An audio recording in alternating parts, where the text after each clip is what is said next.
Juanito June Matarang Aristorenas was a renowned Filipino actor, director, dancer, producer, and writer known for his Western roles in cowboy movies, married to Virginia Garland, and had 2 sons.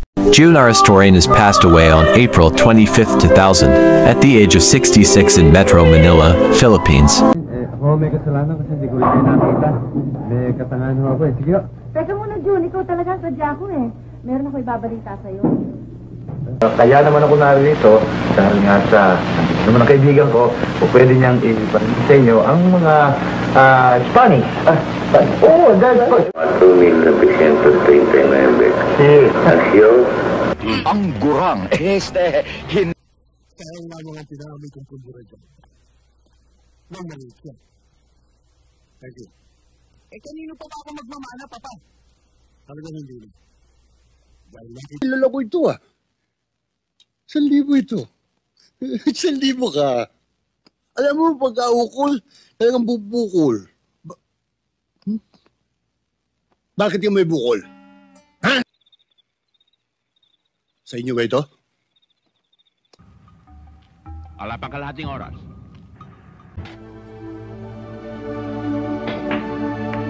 Masakit magsalita ito si Romero.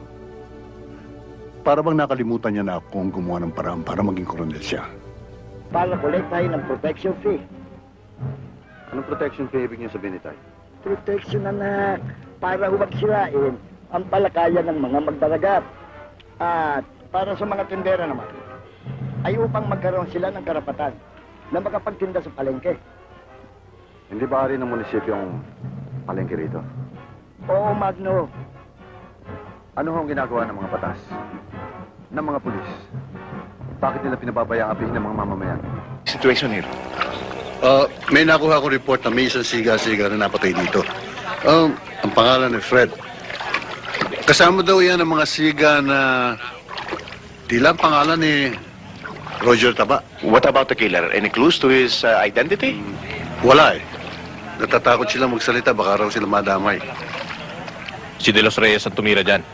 Dahil may atraso si Fred at si Roger Taba dyan. May mga 1 linggo nang nakakalipas mula nung tumakas siya sa Davao Penal Colony. Ibig mo sabihin, tumakas lang siya para makaganti lamang sa mga tao yan? There must be something wrong with that guy. Isa siyang mamamatay tao. Pwede ba itigil mo na yung paglalasing mo? Nakakaya na tayo. Sir, tignan mo itong tarantadong ito. Lala sa kanya. Bagamat masama sa kalooban ko, hinihiling ko umalis na kayo rito sa Isla Muerte. Ay darating ang tagapagligtas. Tagapagligtas na susugpo sa lahat ng kabuktutan ni Satanas. 4 na gabi simula ngayon.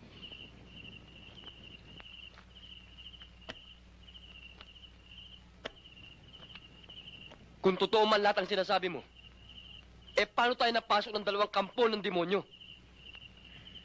Yan din ang iniisip ko. Pero may kutob ako na hindi sila kampo ni Satanas.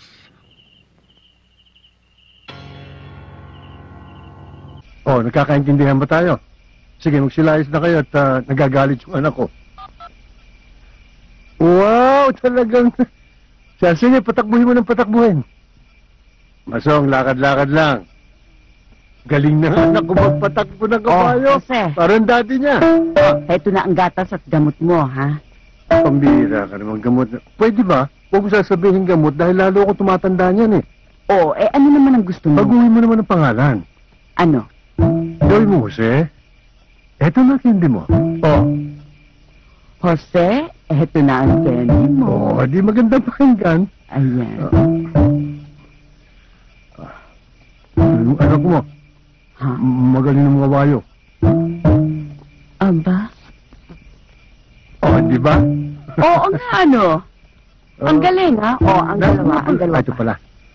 Ayun, nagmamalaki yung anak mo. Ayaw mo panoorin eh. Tignan mo, ang galing-galing niya magpatakbo eh. Nakita ko na. Ang bilis. Oo, ayan, oh. Asan niya pala yung... Ayan ang isa pa. Ayun.